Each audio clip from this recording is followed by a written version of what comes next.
Hello guys, this is TTM, and in today's episode I'll be doing a full guide on how to make a PC parts list for your next build or to recommend it to someone else. So, no matter what you are building, a $200 entry-level PC or a 25k beast, this method will always work for you. If it is your first time joining us, please subscribe and ring the notification bell so you won't miss any of our new episodes. For those of you joining us back, like the video, share it with your friends so more and more people can benefit from this video. And let's start things after the intro.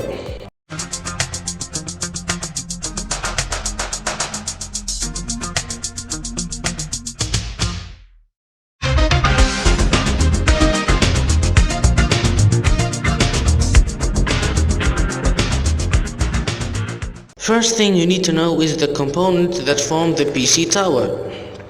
The power supply, the case, the motherboard / CPU / RAM combo, and storage, and maybe intake and outtake fans. So the power supply converts the AC 220 volt AC coming out of the wall to the 12 volt, 5 volt and 3.3 volt that your PC needs to run properly. The power supplies are defined by their power rate and their efficiency. The power rate is given by watts, which means how much power the power supply brick can convert. And the efficiency, it means how much electricity is lost during this process. The efficiency can be 80 plus white, 80 plus bronze, 80 plus silver, 80 plus gold, and 80 plus titanium. So, the higher the efficiency, the more durable and rugged the power supply is.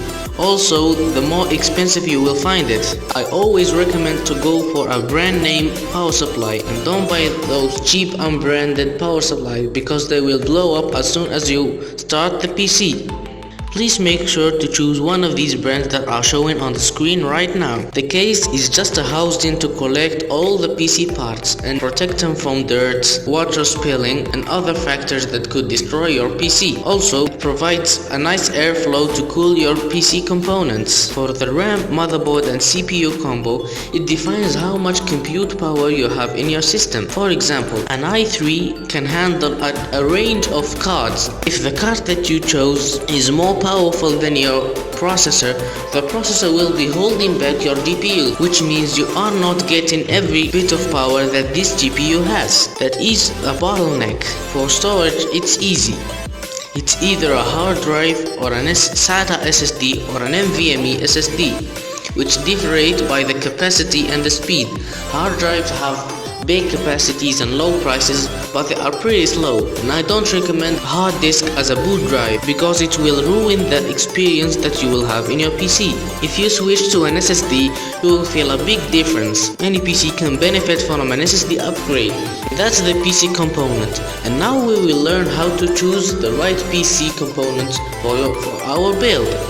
Firstly, when we pick a part for our PC, we are optimizing it for one goal. That goal can be upgradability or maximum price to performance or aesthetics. So, when you are aiming for performance, more of your budget should be oriented to the power parts, which are the CPU, motherboard and RAM combo and the GPU. And you can skimp on the other things such as the case, the storage and the PSU. But when you are aiming for upgradability, you need to spend more of your budget on the motherboard and opt for a higher tier motherboard. Also, the power supply. You should get a higher rating power supply, 750 watt or 800 watt and higher.